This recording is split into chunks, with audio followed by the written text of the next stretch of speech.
रहमत ड्रामा लगता है अपने इख्तिताम के करीब है।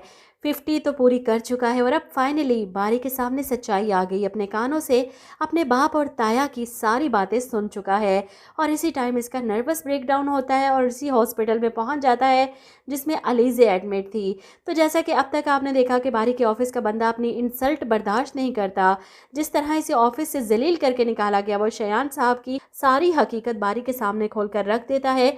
बारी को इसकी बातों पर 1% भी यकीन नहीं आता। झूठ बोल रही हो तुम, मेरे बाप पर झूठा इल्ज़ाम लगा रहे हो, वो ऐसा कर ही नहीं सकते। इसके बार बार कहने के बावजूद भी बारी यकीन नहीं करता, लेकिन ये यकीन खुद अपने कानों से सुनकर बारी को आ जाता है जब यहाँ घर पर शयान साहब रिश्ते की बात करने आए हैं। अनाया और बारी की शादी की तारीख भी तय करना चाहते हैं। सुफियान साहब कहते हैं कि मैं बस चाहता हूँ दोनों बच्चों की जल्द से जल्द शादी कर दी जाए। दोनों भाई बहुत ही खुश हैं। शयान साहब हंसते हुए कहते हैं, मुझे तो यकीन नहीं आता कि हमारा प्लान इतनी जल्दी कामयाब हो गया। मुझे अंदाज़ा नहीं था कि बारी इतनी जल्दी मान जाएगा। मेरी ब्लैकमेलिंग काम कर गई।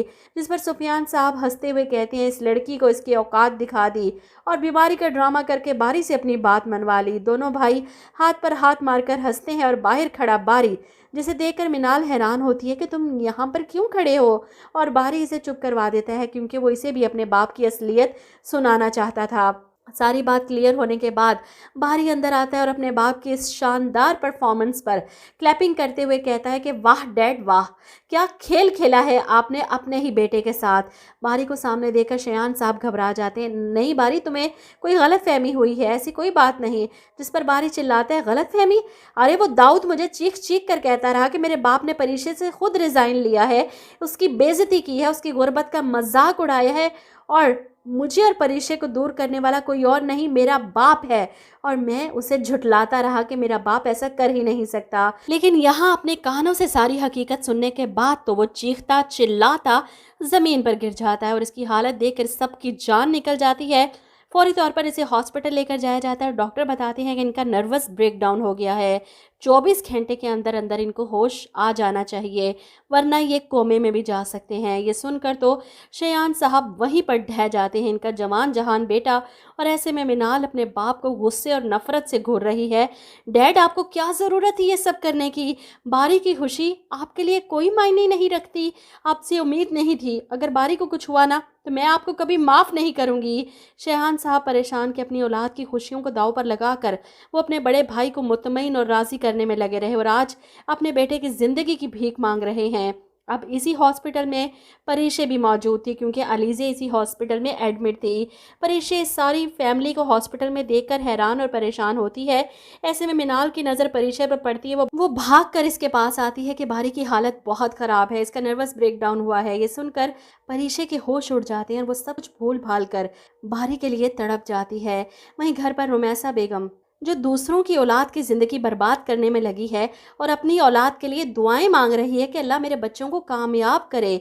परीशे का रिश्ता ख़त्म करवाने के बाद वो बड़ी खुश और मुतमईन है।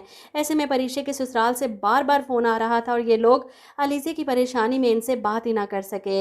ऐसे में ज़ुबिया बताती है कि नबील भाई की अम्मी का फ़ोन आ रहा है, जिस पर दादी कहती हैं कि शायद शादी की तारीख मांग रहे होंगे।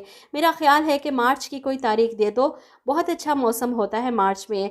अंदर बैठी परीशा तो ये शादी करना ही नहीं चाहती और अब तो बारी की हालत का सुनकर वो वैसे ही परेशान है। ऐसे में जुबैदा बेगम कहती हैं, अम्मा जान, अलीज़े की तबीयत कुछ संभल जाए तो फिर ही हम इन लोगों को कोई डेट दे सकते हैं। फ़ोन पर बात करने से पता चलेगा कि ये तो रिश्ता ही ख़त्म करना चाहती हैं, क्योंकि परीशा के बारे में जो बातें हमें पता चली हैं, इसके बाद कोई भी शरीफ फैमिली आपकी बेटी को अपने घर की बहू नहीं बना सकते। ये सुनने के बाद जुबैदा बेगम के हाथ पांव फूल जाएंगे। ये आप क्या कह रही हैं? आपको तो परीशा बहुत पसंद थी और आपने खुद जिद करके ये रिश्ता तय किया था, आखिर ऐसा क्या हो गया? मैं तो कहती हूँ कि इस बार लिया जाए रुमैसा का नाम। हर बार वो अपना आप साफ बचा लेती है, सब कुछ करके पीछे हट जाती है। इस बार लड़के की माँ रुमैसा बेगम का नाम लेकर बताया कि लड़की के सौतेली माँ ने हमें यह सब बताया है, ताकि इसकी हकीकत भी तो सबके सामने आए।